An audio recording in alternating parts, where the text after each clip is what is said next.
사도행전은 예수님을 거역하고 예수님을 따르지 않으려고 불순종한 자들을 부르셔서 참된 하나님의 사랑과 그 사랑의 본질이신 예수 그리스도의 십자가를 경험케 하십니다. 그리고 그 경험을 통해 성령을 받게 하심으로 하나님의 진정한 사랑을 날마다 누리는 순종의 인생을 사는 그 기록의 현장이 바로 사도행전입니다. 하나님을 따르지 않는 자들이 그 사랑을 덧입어 그의 자녀가 되려 세상 가운데 하나님이 누구이신지를 선포하는 놀라운 변화의 기록들입니다. 그렇기 때문에 사도행전은 저와 여러분에게 굉장한 위로와 소망과 희망의 책입니다. 오늘 저와 여러분의 인생이 성령의 사랑과 위로 가운데 날마다 우리의 죄인된 모습이 죽어가고 하나님이 주시는 아름다운 생명의 모습이 자라감을 통해 그리스도의 기쁨과 감격이 넘치시는 저와 여러분에게 주의 이름으로 축원합니다. 오늘 특별히 사도행전 16장 25절에서 34절의 메시지는 그러한 정점에 있는 드라마와 같은 내용이 담겨져 있습니다. 우리 먼저 25절을 같이 읽어보시겠습니다. 시작. 한밤중에 바울과 실라가 기도하며 하나님께 찬송을 부르자 다른 죄수들이 귀 기울여 듣고 있습니다. 사도 바울은 사도행전에 있어서 굉장한 아이콘이죠. 방금 설명드린 것처럼 하나님을 대적하고 하나님을 믿지 않으려고 애를 쓴 자기 열심과 자기 성공을 꿈꿨던 모든 죄인들의 사회적인 열심 또한 자신의 지성적인 열심을 대표하는 인물로 등장합니다. 심지어는 종교적인 열정으로 그 모든 것을 합리화함을 통해 사람을 죽이는 것까지 아무런 죄책감을 갖지 않는 자신의 죄를 합리화하는 인생의 죄성을 보여주죠. 그러나 하나님은 그 사도 바울을 부르셨습니다.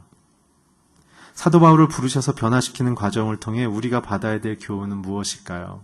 그것은 하나님 앞에 선택된 모든 자들은 어떠한 죄가 있어도 어떠한 인생의 아픔과 굴레와 실패가 있어도 하나님의 사랑으로 모두가 회복된다는 것입니다. 오늘 그 사랑 앞에 우리가 함께 서기를 축복합니다. 그 사랑 안에 우리를 살릴 수 있는 힘과 소망이 있습니다. 우리를 생각하면 소망이 없지만 하나님을 생각하면 소망이 있습니다. 오늘 사도 바울은 그래서 이방인의 증인으로 부름받았죠. 그러나 하나님이 그에게 있어서 자기 열심과 자기 확신 속에 살아가고 있고 하나님에 대해서 자기가 설정한 하나님을 믿어가고 있는 자기 열심 속에 빠져있는 사도 바울을 어떻게 바꿔가시는가? 세 가지의 방식이 있습니다. 첫 번째는 비전에 대한 확신을 어떻게 시키는가?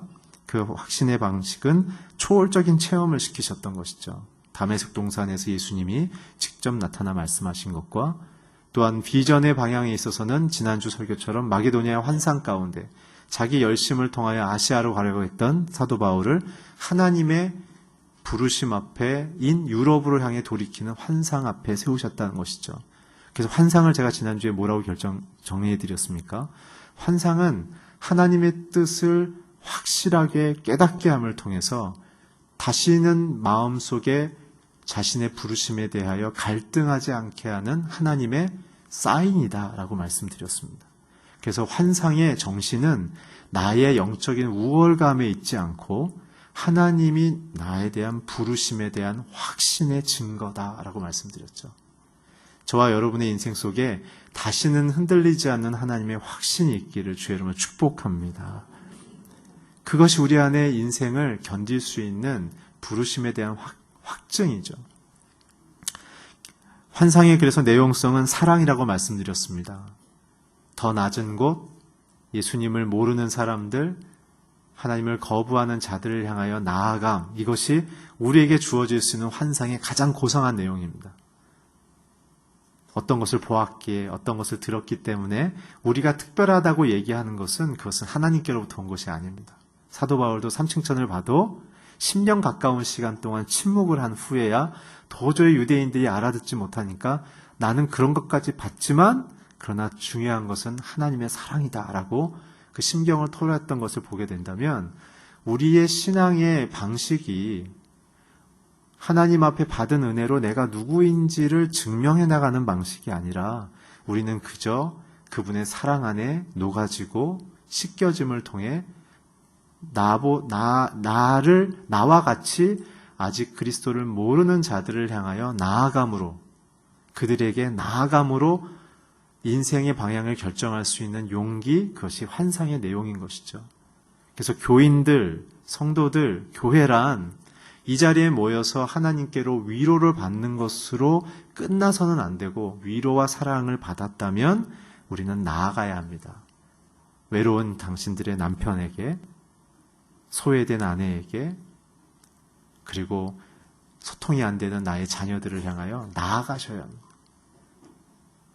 종교적인 열망과 화려한 완성도 높은 어떤 헌신이 하나님의 부르심이 아니라 내 이웃을 내 몸처럼 사랑하는 것이 환상의 내용인 것입니다.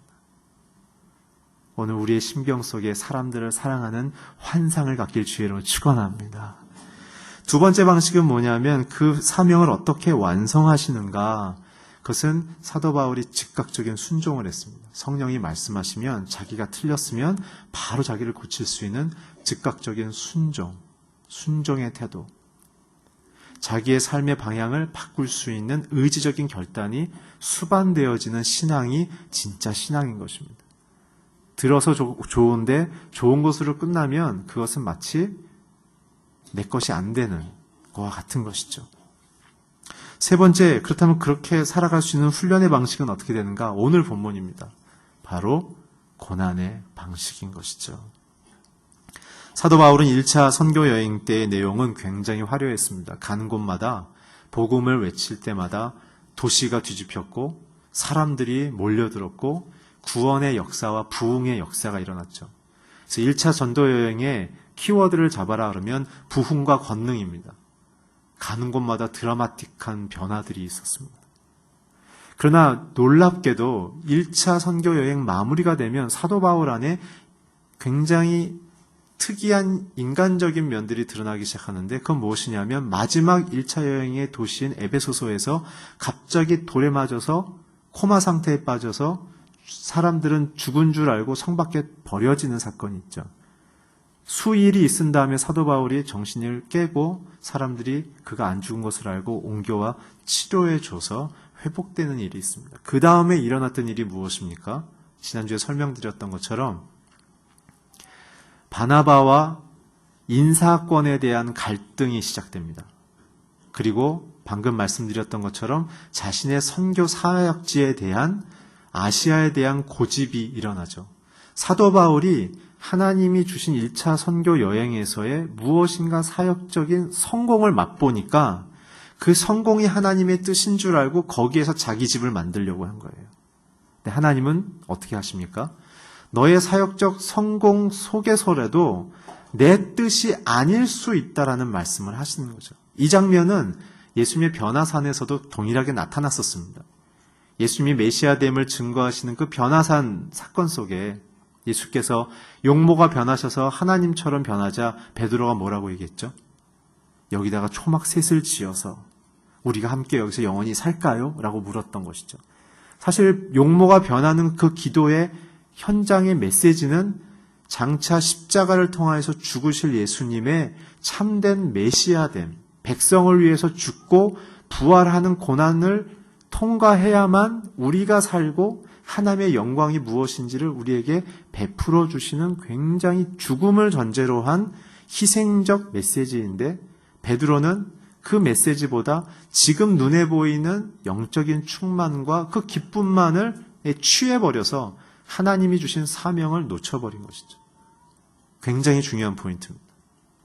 오늘 저와 여러분의 인생 속에 무엇인가 성공하고 계십니까? 무엇인가 하나님의 은혜 가운데 굉장히 좋으십니까? 그래서 거기에 머물고 싶으십니까?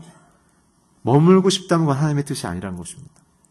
하나님의 뜻은 내 뜻과 내 세계로 하나님을 위한 나의 집을 짓는 게 목표가 아니라 하나님의 뜻 앞에 온전히 내가 가난하고 죽어가는 심령처럼 나의 힘을 빼고 하나님의 뜻만을 붙잡고 살아가는 온전한 순종의 인생을 살라는 것이죠. 그래서 2차 전도 여행이 시작되자마자 사도 바울은 굉장한 고초가 시작됩니다.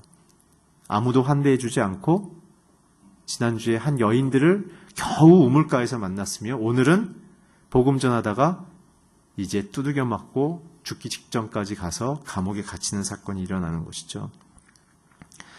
하나님이 왜 이렇게 사도 바울에게, 자기의 뜻대로 부른 사도 바울에게 이러한 고난을 허락하실까요? 첫 번째입니다. 하나님의 뜻을 이루는 자가 되는 그 배움은 어디에 있습니까? 저와 여러분이 어떻게 하나님의 뜻을 이루는 자가 되겠습니까? 그것은 바로 순종의 도를 배우는 훈련이 필요하다는 것입니다. 예수님조차도 이렇게 얘기하셨습니다. 나를 쫓는 자는 자기의 십자가를 지고 나를 쫓아라. 그리고 내게 와서 배우라. 그리고 예수님 또 뭐라고 하셨습니까? 나는 아버지를 기쁘시게, 나를 보내신 아버지의 뜻대로 나는 이 땅에서 살 것이다고 얘기했죠. 예수님의 삶의 방식마저도 성부 하나님의 뜻을 온전히 받고 이해하고 순종하는 형태로 살아가심을 통하여 그 영광의 인생과 자리에 이르셨다는 것을 볼 때 성도는 어떻게 살아야 되는가? 하나님의 뜻과 그 내용의 방식을 우리가 받아들임을 통해서 우리가 변화되고 영광의 인생을 사는 것이지 내가 주님을 위해서 뭔가를 열심히 하는 것으로 이루어지는 것은 아니다라는 것이죠. 오늘 그렇기 때문에 우리가 하나님의 뜻을 이루는 자가 되는 방식은 저와 여러분의 안에 있는 나의 고집과 나의 기준과 나의 방식을 버리는 식으로 나아감을 통해 하나님의 방식이 내 안으로 들어옴을 통해 하나님의 힘이 내 안으로 들어옴을 통해 우리가 하나님의 뜻을 이루는 자들로 나아간다는 것이죠. 그래서 사도 바울은 오늘 자신의 삶의 내용을 향하여 하나님께서 깊이 침투해 들어오시는 이 훈련의 과정 속으로 좀 들어가고 있습니다. 오늘 본문에 읽으신 것처럼 사도 바울은 복음을 전하자 매를 맞고 감옥에 갇혔죠. 오히려 절망 속에 하나님께 호소했고 그리고 하나님의 도우심을 기다리는 지금 마음 속에 있습니다. 고린도후서 1장 8절에서 9절에 보면 이 부분에 대한 사도 바울의 자전적인 자기의 묵상과 깨달음이 기록되어 있습니다. 우리 함께 자막을 통해 읽으시겠습니다. 시작. 형제들이여, 우리가 아시아에서 당한 환난에 대해 여러 가지 우리는 함에 지나도록 심한 고난을 받아 살 소망까지 끊어졌습니다. 우리는 마음의 사형 선고를 내려야 했습니다.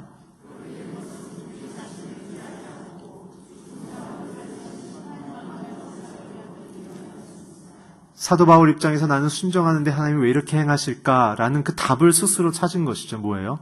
하나님만 의지하게 하려는 그 뜻을 아신 것입니다. 하나님은 그의 성도들에게 자신만을 의지하는 방식을 통하여 이 역사의 한복판에서 하나님의 방식대로 세상을 이끌어가는 사람들로 저와 여러분을 만들어가기 원하십니다. 오늘 우리의 내적 갈등은 내가 아는 지식 안에 하나님을 가두려는 것입니다. 그러나 하나님은 크신 분이기 때문에 우리의 불완전하고 파편적인 이성과 경험 속에 하나님은 갇혀질 수가 없습니다. 마치 자녀가 부모를 온전히 의지하고 자라가야 인생을 살아가는 좋은 인격과 사회적인 방식을 배워가듯 오늘 저와 여러분은 우리의 영적인 아비이신 하나님 앞에 그분의 만을 의뢰함을 통하여 우리의 인생이 어떻게 살아가야 되는지를 교육받고 훈계받으며 방법적인 부분까지 그분의 방식대로 살아가야 영광스러운 인생으로 나아간다는 것입니다.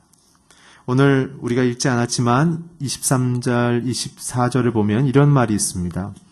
관리들은 그들을 심하게 때린 후 감옥에 던져놓고 간수에게 그들을 단단히 지키라고 명령했습니다.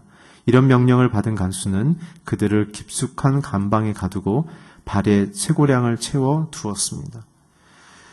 저와 여러분이 이런 과정을 겪을 수밖에 없다는 거예요. 왜냐하면 저와 여러분 안에 뼛속까지 박혀있는 하나님의 뜻을 순종하지 못하도록 만드는 우리의 죄성을 묻고 가두고 해결하는 작업들을 해야 된다는 것이죠. 첫 번째 보면 옷이 벗겨져서 그들은 감방에 들어갑니다. 이 벗겨진다는 뜻은 무엇입니까? 성경에서 옷은 그 사람의 신분을 상징합니다. 사도 바울이 부름받고 순종하고 가고 있지만 여전히 사도 바울 안에 정제되지 않은 예수 그리스도의 십자가의 죽음은 받아들였지만 하나님의 방식대로 살지 않는 자신의 지식과 지혜의 그 선택과 영향력들에 대해서 벗으라는 것이죠. 예수님조차도 십자가에서 옷이 다 벗겨지셨죠. 하나님의 권위가 아닌 죄인의 모습으로 죽어감을 우리를 대표해서 보여주려는 것이었습니다. 구약에서는 누가 옷이 벗겨졌습니까? 요셉 아닙니까? 채색 옷을 입었던 아들이, 사랑받던 아들이 형들의 모함으로 종과 노예로 팔릴 때, 아라비아 상인한테 팔릴 때 구덩이 속에서 발가벗긴 채 갇혀 있다가 질질 끌려가죠. 그러나서 요셉은 어떻게 됩니까? 보디발 장군 집에 노예의 옷을 입었다가 그 다음엔 총리의 옷으로 바뀌어집니다. 고난을 통하여 하나님의 뜻을 받아들인 자들에게 그리스도의 옷으로 하나님은 바꿔주시는 것입니다. 그래서 저와 여러분에 있는 죄성의 옷을 벗으셔야 합니다. 나의 가치관, 나의 사고, 나의 선택에 대한 나의 가능성을 놓고 하나님의 가능성으로 내가 살기를 시작해야 합니다.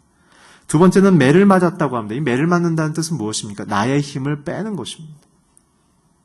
때리는 이유는 무엇입니까? 저항할 능력을 삭제하려는 것이죠. 그렇다고 우리가 맞아야 된다는 것은 아닙니다. 사도 바울과 같은 이러한 사건을 통해 받아야 될 영적 교훈에 대한 우리의 심정적인 상태에 대해서 얘기하는 겁니다. 마치 우리의 심정, 고린도후서에 말한 것처럼 매를 맞은 것 같이 우리의 마음에 사형 선고를 나는 내렸다 얘기하는 것처럼 우리의 마음의 힘, 선택의 힘, 우리의 의지의 힘을 다 빼야 하나님의 권능의 힘에 의해서 우리는 진정한 해방을 누리게 된다는 것입니다. 저와 여러분이 왜 갈등하고 왜 고통스럽습니까? 불완전한 나의 선택에 내 인생을 맡기려고 하니까 굉장히 고통스럽고 불안한 거 아닙니까? 우리가 미래에 대해서 왜 불안하죠? 내가 만든 미래니까 불안한 거 아닙니까? 우리의 힘을 빼야 합니다. 세 번째는 감옥에 던져집니다. 깊은 감옥에. 그것은 무엇입니까? 죽음을 상징하는 것입니다. 속박. 더 이상 나올 수 없는 것이죠. 그렇기 때문에 우리의 심령, 옛사람을 감옥에 던져야 합니다. 우리의 인생에 옛사람에 대한 마침표를 찍어야 이제 그곳에서의 생명이 시작되는 시작점이 되어지는 거죠. 예수님도 하나님과 같은 분이셨지만 이 땅에 오셔서 하향적인 인생을 사신 이유가 무엇일까요? 세상의 방식, 힘을 키우고 많은 것을 소유하는 방식으로는 우리가 생명을 얻을 수 없다는 것을 의도적으로 보여주시는 겁니다. 소유와 물질과 권력으로는 우리의 영혼을 살아나는 데는 아무런 0%의 영향력을 행사할 수밖에 없기 때문에 저와 여러분이 살아나는 방식은 어떻게 해요? 우리가 마음이 가난해지고 우리가 심령이 죽어버린 자처럼 돼야 하나님의 천국이 우리 가운데 임하며 부활과 생명이 우리에게 임하는 것을 보여주시기 위하여 예수님께서 십자가의 죽음이라는 그 완벽한 어두움을 통과하시고 부활이라는 빛으로 나오신 것입니다. 오늘 사도 바울의 이 상태를 보면서 오랜 신앙생활을 하고 있는 저와 여러분의 심령 속에 사도 바울이 당한 이 고난의 이 세 가지의 영역, 벗겨짐을 통하여 나의 가능성을 벗어버리고 하나님의 가능성으로 다시 입는 삶, 매를 맞음을 통하여 나의 의지적인 힘을 다 빼고 하나님의 권능으로 다시 살아나는 삶, 감옥의 갇힘을 통하여 내 육적 자아의 마침표를 찍고 영적 자아의 새로운 출발을 고백하는 부활 생명의 삶을 우리가 소망할 때 우리는 진정 하나님의 뜻을 이루는 성도의 권능의 인생을 산 것으로 우리가 나아가게 됩니다. 오늘 저와 여러분의 인생 속에 이 복이 임하게 주의 이름으로 축원합니다.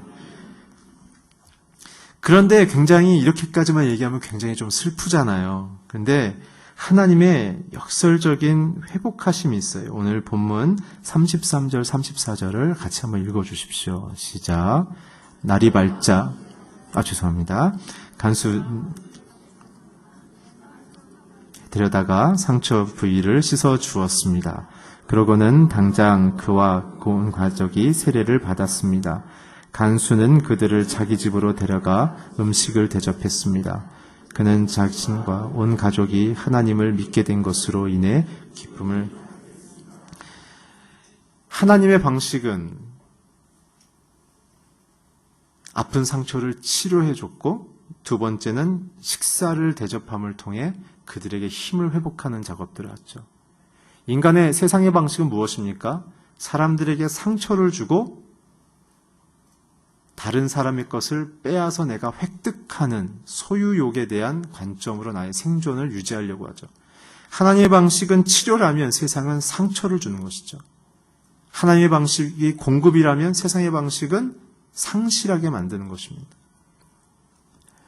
오늘 하나님은 이러한 과정을 겪은 사도 바울과 실라에게 궁극적으로 영광스럽게 그들에게 채워주는 방식은 이제는 세상의 양식이 아닌 하나님의 양식으로 사회적인 명예와 존경과 영향력의 영적 리더십으로 그들을 새롭게 세우기 시작합니다. 죄인의 신분이었지만 간수가 바울과 실라의 영적 권위 앞에 엎드리며 그를 높이며 존중하죠. 바울과 실라는 간수를 향하여 위협하지 않았고 힘겨루기 하지 않았고 그를 제압하려 하지 않았습니다. 오직 하나님의 뜻 앞에 그들은 묵묵히 서 있었던 것이죠. 참된 순종의 마침표가 찍혀지자 세상이 그들이 예수 그리스도의 제자인 줄 알아보고 돌이켜지는 환경적 변화의 역사가 일어나게 되는 것입니다. 오늘 우리는 신앙의 목표를 무엇으로 잡아야 할까요? 우리는 하나님의 뜻이 내게 어떻게 이루어질 것인가를 생각해야 합니다. 그래서 바울은 그렇게 생각하는 것이죠. 우리에게 있어서 먹고 마심이 우리의 신앙의 목표가 아니라 무엇이 목표다?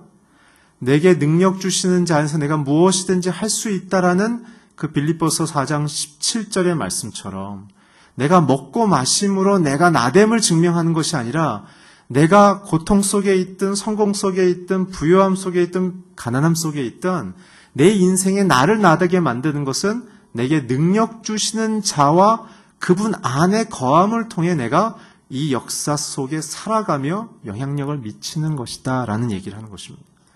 오늘 저와 여러분의 신앙의 중심과 그 목표의 방향에 나를 나되게 만드는 그 신앙의 고백의 핵심은 나의 실력이 아닙니다. 나의 가능성이 아닙니다. 하나님 요번에 승진만 시켜주신다면, 이 프로젝트가 잘 통과만 된다면 내가 뭔가 하나님께 해드릴 수 있을 것 같습니다라고 얘기한다는 자체는 오늘 본문을 통해 봤을 때 하나님이 주시는 건강한 신앙의 틀이 아니란 것이죠. 그게 실패한다 할지라도, 성공하면 성공한다 할지라도 그것은 내게 능력 주시는 분의 관계 속에서 이루어질 내 인생을 성숙시키며 훈련시킬 하나님의 과정일 뿐이지, 나의 신앙의 목표는 내게 능력 주시는 그 분을 사랑하며 그 능력 주시는 분의 뜻을 행하며 그분을 기쁘시게 하는 것이 내 신앙의 목표다라는 것입니다. 오늘 그래서 성도들의 심령 속에 하나님의 뜻에 대한 그 빛이 없으면 굉장히 신앙생활이 공허합니다. 여러분들, 우리가 기도할 내용은 그것입니다. 하나님, 내게 주님에 맡겨진 사명을 알게 해주십시오. 본질적 사명의 공통점은 하나입니다. 영혼을 사랑하고 살리는 것입니다. 그걸 어떻게 할 것인가에 대한 문제를 구해하셔야만 합니다. 어떤 분은 자신이 익숙한 도시를 떠나서 다른 곳을, 해외를 향해 나가기도 하고, 보장된 직업을 놓고 그 나라와 그 민족에 대한 눈물 때문에 그곳에 NGO 직원으로 혹은 더 낮은 직급의 직원으로 그 자리에 들어가면서 불편한 인생을 살지만 그들의 영혼을 위해서 자기의 인생을 기쁘게 하나님께 내어드리는 그 사명의 인생을 사는 것이죠. 어느 순간부터인지 우리의 마음속에는 신앙이 잘 먹고 잘 사는 것이 하나님의 은총을 받는 것이라는 이상한 논리가 들어왔다는 것입니다. 성경엔 그런 얘기가 없습니다. 그 모든 것이 하나님의 선택일 뿐이지 그것이 우리의 목표가 돼서는 안 된다는 뜻입니다. 오늘 사도 바울이 그 얘기를 합니다. 우리 빌립보서 4장 11절부터 17절까지 한번 같이 읽겠습니다. 시작. 내가 궁핍함으로 어떤 말을 하는 것이 아니오. 이런 말씀. 나는 덕하긴 법을 배웠습니다.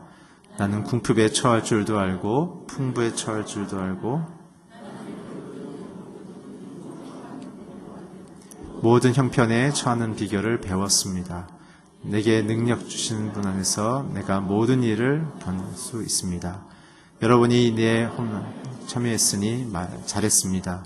빌립보 사람들이여, 여러분이 알다시피 복음 전파 내가 떠난 오직 여러분밖에 없습니다. 내가 데살로니가에 있을 때도 여러분은 한두 번 내게 필요한 것 주었습니다.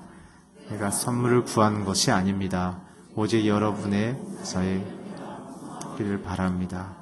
내가 사도 바울이 빌립보 교인들을 향하여 어떠한 소유와 공급 때문에 내가 기뻐하는 게 아니다고 얘기하는 거예요. 뭐 때문에요? 오직 내게 능력 주시는 자 안에 있음이 확인됐고, 그래서 그분의 사명을 따라 사는 것이 내게는 기쁨입니다라는 얘기를 하는 것입니다. 신앙의 참된 기쁨은 주님 안에 거하는 것입니다. 그리고 그분이 내게 맡겨주신 사명을 쫓아 살아가는 것입니다. 오늘 그 기쁨 안으로 여러분들을 초대합니다. 그것을 달라고 기도하십시오. 알게 해달라고 기도하십시오. 교회를 이렇게 왔다 갔다 하는 것이 사명이 아닙니다. 오늘 더 낮은 곳 낮은 곳으로 날아가시고 약한 자들을 향하여 내려가시고 여러분들이 갖고 있는 것을 나누십시오. 재능을 나누시고 물질을 나누시고 시간을 나누시고 건강을 나누십시오. 그것이 사명을 알아가는 방식입니다. 자, 그렇다면 하나님의 뜻을 이루는 자가 할 수 있는 행동의 내용이 무엇일까요? 그것은 바로 기도와 찬송입니다. 오늘 아까 우리 읽은 25절을 보게 되면 바울과 실라는 그 고통 속에서 할 수 있는 것은 기도와 찬송이었죠. 기도는 무엇입니까? 자신의 인생의 권리를 포기했을 때만 나오는 것이 기도입니다. 내가 할 수 있는 힘, 내가 할 수 있는 노력, 방법이 다 사라지고 이제 하나님 내게 무엇을 이루길 원하십니까? 라고 고백하는 자들만이 터져나올 수 있는 그 강렬함이 기도인 것입니다. 찬송은 무엇입니까? 그런 하나님이 내게 이루신 일에 대하여 내가 감사하고 혹은 이루실 일들에 대하여 미리 하나님을 신뢰하는 마음속에 그분을 높이고 송축하는 것이 찬송입니다. 사실 기도와 찬송을 해서 양극단에 있습니다. 고통과 어려움 속, 기쁨과 감격 속에 있는 두 가지 일인데 바울과 실라가 현실 속은 고통스럽지만 그러나 이 일을 부르신 하나님 앞에 이루실 그 선함을 기뻐했다는 것이죠. 성도는 이런 사람들입니다. 오늘 힘들고 어려우십니까? 기도하십시오. 그러면서 찬송하십시오. 하나님은 선하십니다. 여러분들 그 환난 가운데 거치고 나아간다면 광야를 지나야 가나안이 있었던 것처럼 순종하는 다니엘의 인생을 통하여 바벨론을 하나님의 뜻 가운데 인도하는 그 놀라운 역사적인 영향력이 있었던 것처럼 성도들은 고난받는 것 같지만 그 고난 가운데 하나님의 역사는 세상 가운데 빛처럼 찬란하게 비추는 것입니다. 그것을 여러분들의 자녀가 보고 있습니다. 그것이 우리가 줄 수 있는 다음 세대를 향한, 세상을 향한 굉장한 축복의 메시지인 것입니다. 오늘 저와 여러분이 어려움 속에 있는 것이 하나님의 약함이 아닙니다. 강하신 하나님이기 때문에 고난 속에 너도 우리가 실족치 않게 붙잡고 계시는 것입니다. 그 하나님을 찬미하십시오. 그 하나님을 송축하십시오. 마지막으로 그렇다면 하나님의 뜻은 무엇입니까? 31절, 32절을 마지막으로 함께 읽어주십시오. 시작. 그들이 대답했습니다. 주 예수를 믿으십시오. 그러면 당신과 당신 집안이 구원을 받을 것입니다. 그리고 나서 바울과 실라는 그와 온 집 사람들에게 주의 말씀을 전합니다. 하나님의 뜻은 구원입니다. 사랑입니다. 하나님의 마음은 너무나 분명하십니다. 모든 민족, 모든 방언, 모든 족속, 모든 나라가 하나님의 사랑 안으로 초대되어져서 구원받는 것입니다. 오늘 여러분들의 가정 속에 아직 구원받지 못한 식구들이 있습니까? 그렇다면 여러분들의 사명은 그 사람이 구원받게 하는 것입니다. 딴 것 구하기 전에 사람을 살리는 것이 우리의 사명인 것입니다. 내가 완성되고 내가 높아지는 것 무엇 때문에 필요합니까? 하나님의 구원을 선포하는 도구일 뿐인 것입니다. 그때 우리에게 우선순위적인 고백은 무엇입니까? 영혼 살리는 일입니다. 이제 이번 주부터 순위 개강할 텐데 순마다 이번 학기는 특별히 사람 살리는 일에 집중하십시오. 자기 자랑 멈추고 마음이 상해 있고 마음이 포로되어 있고 마음이 죽은 자와 같고 가정에 고통이 있고 눈물이 있고 대안이 없는 순원들이 있다면 간과하지 마시고 하나님을 찬미하며 순해서 기도하십시오. 오늘 그 영혼들이 우리에게 주신 하나님의 사명입니다. 그렇게 해야 구원은 증거되는 것입니다. 오늘 우리에게 하나님 물으실 것 딱 하나입니다. 내가 너에게 사랑 줬는데 그 사랑을 너는 어떻게 다루었느냐? 오늘 저와 여러분이 아름다운 사명으로 부름을 받았습니다. 주의 마음을 담은 말씀을 전하십시오. 주 예수를 믿으라. 그럼 너와 너의 집이 구원을 받을 것이다. 이것이 성도들이 세상에 줄 수 있는 가장 고상한 삶의 방식이며 가장 고상한 삶의 내용인 것입니다. 여러분들의 연구 분야에서, 사업의 비즈니스에서, 여러분들이 가르치는 모든 내용에서 사람들이 하나님을 알고 구원을 얻고며 세상의 외로움과 고통과 죽음을 묵상하는 이 고립된 사회 가운데 살아계시며 모든 민족과 열방을 부르시고 회복하기 원하시는 그 하나님의 사랑으로 인도되어질 수 있는 따뜻한 리더십, 희생하는 리더십, 오해받고 도전받지만 그러나 위험한 리스크 테이킹을 하는 복음적인 사역자로 사회적인 리더십으로 그 자리를 지켜나가야만 이 세상은 소망이 있습니다. 교회 안에서만 강해지지 마십시오. 진짜 우리의 메인필드는 사회입니다. 여러분들과 저의 가정입니다. 그곳에서 참된 구원의 메시지를 외치며 선포하는 저와 여러분이 되길 주의 이름으로 축원합니다. 기도하겠습니다. 하나님, 우리를 하나님의 뜻을 이루는 자로 부르심을 감사합니다. 우리 안에 있는 모든 죄성의 옛사람들이 고난을 통하여 풀무불에 담겨진 금처럼 불순물이 다 타버리고 하나님의 뜻만이 남아서 우리의 삶을 통하여 구원만이 선포되어지는 영광스러운 인생, 사랑으로 사람들을 변화시키며 감화시키는 그리스도의 작은 예수의 인생을 살게 하여 주시옵소서. 예수 그리스도의 이름으로 기도했습니다.